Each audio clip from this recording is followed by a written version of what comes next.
वळूयात पुढच्या बातमीकडे। पाऊस पडला तर 100% मुंबईची तुंबई होणार असा दावा माजी महापौर किशोरी पेडणेकरांनी केलाय। अनेक ठिकाणी नाले सफाईला साधी सुरुवात देखील झालेली नाही असा आरोप देखील त्यांनी केलाय। त्यांच्याशी बातचीत केली आहे लोकशाहीच्या प्रतिनिधी भाग्यश्री प्रधानाचार्य यांनी। पाहूया। आता आपल्याबरोबर किशोरी पेडणेकर आहेत, विरोधी पक्षनेत्या, आणि आपण बघतोय की नाले सफाई ची पाहणी करण्यासाठी त्या उतरलेल्या आहेत। परवा देखील त्यांनी मिठी नदीची पाहणी केली। आज जी साऊथ वॉर्ड मधले ते पाहणी करायला उतरले आहेत।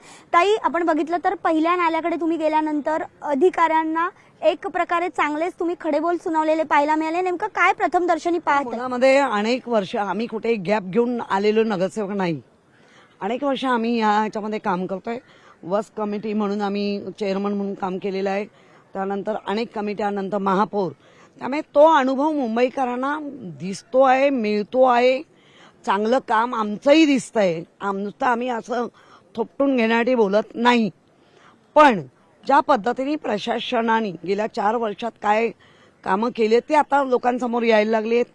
आणि ते येत असताना ज्या पुण्यामध्ये आज भंबेरी उडाली एका अवकाळी पावसामुळे, चांगलं 3-3, 4-4 फूट पाणी भरलं, म्हणजे या पुण्याच्या महापालिका प्रशासन फेल्युअर आहे की महाराष्ट्राचं राज्य सरकार फेल्युअर आहे, हे आता ते त्यांचं ठरवतील।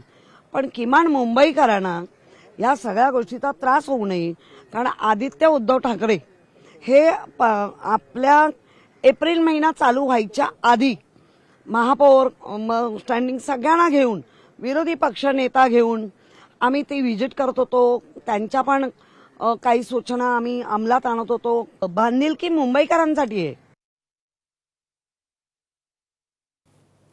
पाऊस पडला तर 100% मुंबईची तुंबई होईल अशा शब्दात पेडणेकरांनी टीका केली आहे। लोकशाही मराठी ऐका, पहा, जागरूक रहा।